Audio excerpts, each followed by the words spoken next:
política de salário mínimo e livre negociação. Ultimamente no Brasil, uma nova reflexão tem dominado o debate entre os economistas, que se dá sobre a política de valorização do salário mínimo praticada pelo governo no país. Essencialmente aqueles de orientação liberal mais ortodoxa, entendem que o atual modelo de reajuste ao piso nacional de remuneração laboral é inflacionário e aumenta os gastos do governo com previdência e outros benefícios de transferência social ou de renda básica. Outros especialistas também entendem que o salário mínimo, praticado pelo governo brasileiro, está defasado, mas todos são unânimes de que o método de reajustes oficial da remuneração de trabalhadores não é adequado por não ser lastreado ao nível de produtividade nacional.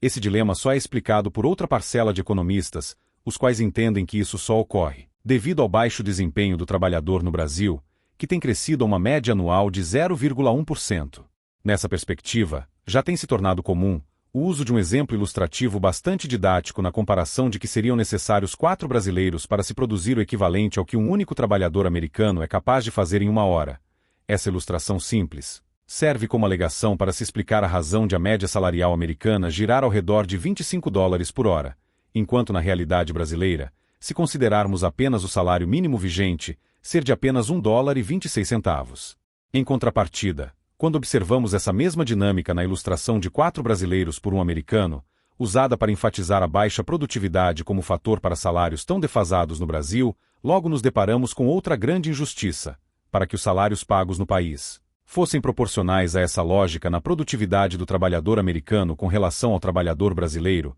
logo o salário mínimo brasileiro deveria ser em cerca de R$ 7,5 mil por mês. Essa quantia pode ser obtida da seguinte maneira: se a hora média paga nos Estados Unidos, aos trabalhadores, gira ao redor de $25, logo, esse valor dividido por 4, que é o número de brasileiros equivalente ao trabalho de um único americano, o salário pago por hora no Brasil, deveria ser de $6,25 e não de R$ 6,90, ou equivalente a $1,26 quando convertido a uma taxa de câmbio média atual de R$ 5,45 por dólar. Portanto, se a lógica da produtividade defendida pelos economistas ortodoxos estivesse mesmo coerente com os fatos, o salário mínimo no Brasil não estaria nada menos que quase R$ 6 mil em defasagem com relação à média salarial americana. Livre negociação. Esses mesmos economistas ortodoxos também são unânimes ao defenderem a livre negociação salarial como melhor política para a remuneração de trabalhadores no país, embora estejam conscientes de que o preço dos salários obedece a dinâmicas onde o trabalhador brasileiro jamais teve nenhum controle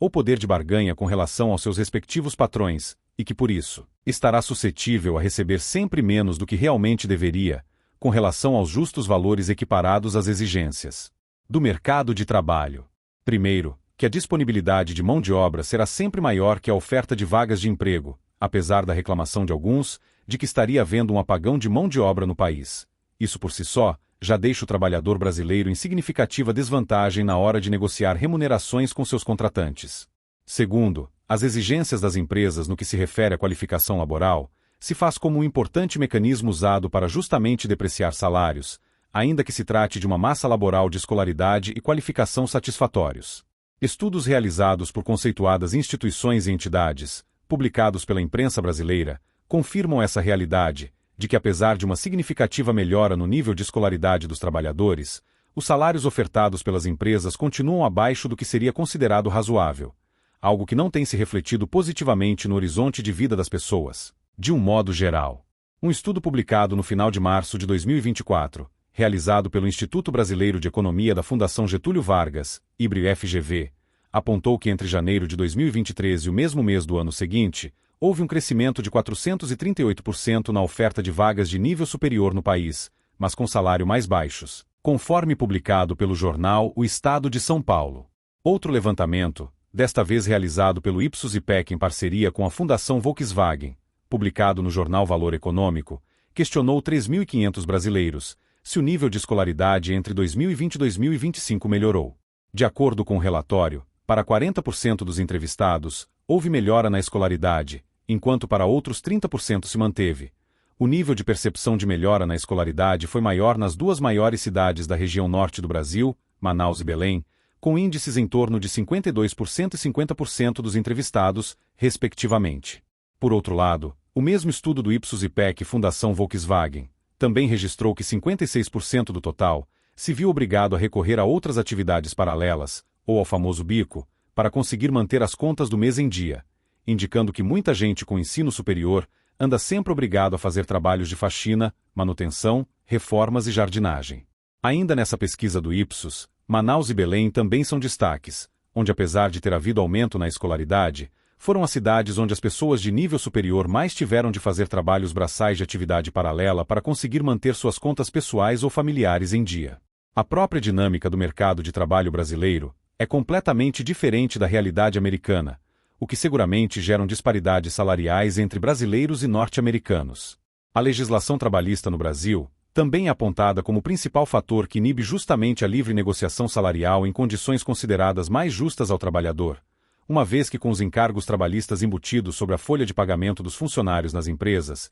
isso encareceria os custos, tanto de contratação, como também de manutenção sustentável de trabalhadores nelas. Nessa concepção, se não há encargos pagos pelas empresas com relação a seus funcionários nos Estados Unidos, a razão para que os salários americanos sejam superiores aos proventos de remuneração pagos no Brasil se dá por fatores que independem dessa realidade, e a total ausência de garantias trabalhistas em nosso país agravaria ainda mais as condições de vida no país, onde os estudos mencionados anteriormente acabam por confirmar essa realidade. A reforma trabalhista feita em 2017 se fixou mais em custos patronais com indenizações pagas em decorrência de decisões da Justiça do Trabalho e o fim do imposto sindical, do que numa política de remuneração justa e ancorada nas melhores práticas internacionais. Fora a possibilidade de contratação por hora intermitente e a terceirização de funções para vagas de atividade fim, que acabou não tendo adesão das empresas, nada de substancial e que realmente dinamizasse o mercado de trabalho no Brasil foi conquistado com a reforma.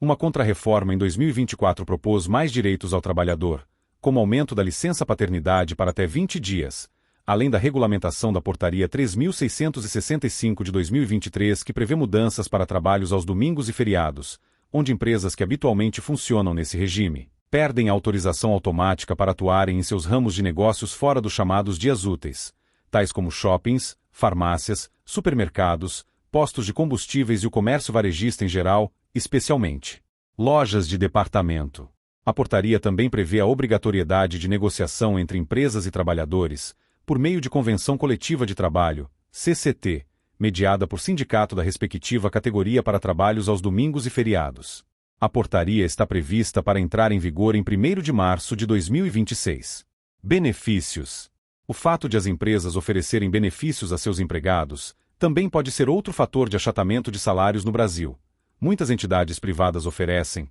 além do salário, planos de saúde, odontológicos e vale-alimentação, os quais no cômputo geral da folha de pagamento das empresas são compreendidos pelas mesmas como parte da remuneração. A principal vantagem na adoção desse tipo de política salarial interna entre as organizações empresariais é o fato de poder ser descontado dos funcionários, em casos de atrasos, faltas injustificadas ou mesmo, com relação a atestados médicos, mas principalmente ainda, devido aos benefícios fiscais, essencialmente sobre o vale-alimentação, além da possibilidade de se ser deduzido no imposto de renda das empresas. Uma nova metodologia de reajuste do mínimo. Não há dúvida de que é necessário mudar a metodologia de reajuste do salário mínimo. Adotar uma modalidade que contemple a remuneração de trabalhadores por hora trabalhada, sem a obrigatoriedade de um mínimo mensal, como é atualmente, 220 horas, para que o trabalhador tenha seu salário integral, seria interessante. Contudo, a questão cultural pesa na hora de se propor mudanças que dinamizem as relações entre empresas e funcionários. As entidades empresariais parecem ter se acostumado ao regime fixo de 220 horas mensais e alterar essa dinâmica não parece interessá-las. Nos Estados Unidos, o regime máximo de horas mensais trabalhadas é de 160, o que, em teoria, daria o sábado e o domingo para o americano descansar, e um salário mínimo de $7,25 por hora, embora, como já mencionado antes, a hora trabalhada por lá já tenha chegado aos $25. De acordo com economistas, para que o valor do salário mínimo no Brasil alcance o mínimo pago nos Estados Unidos, seria preciso melhorar a produtividade do trabalhador brasileiro, que, como já mencionado, 3 vezes inferior que a do trabalhador americano. Infelizmente, além de não haver um consenso sobre como o Brasil poderia atingir ao menos metade do patamar de produtividade do trabalhador dos Estados Unidos, para que os salários passassem gradualmente a ter pequenos reajustes contínuos, conforme a melhora na performance dos trabalhadores, o debate sequer está na pauta do Congresso Nacional em Brasília. Isso porque a grande maioria de deputados e senadores presente no Congresso é de empresários e que, se pudessem, aprovariam leis que reduziriam salários, e não que os corrigisse, além das distorções para que a remuneração do trabalhador brasileiro ficasse em patamares um pouco mais próximos do que é praticado em países desenvolvidos.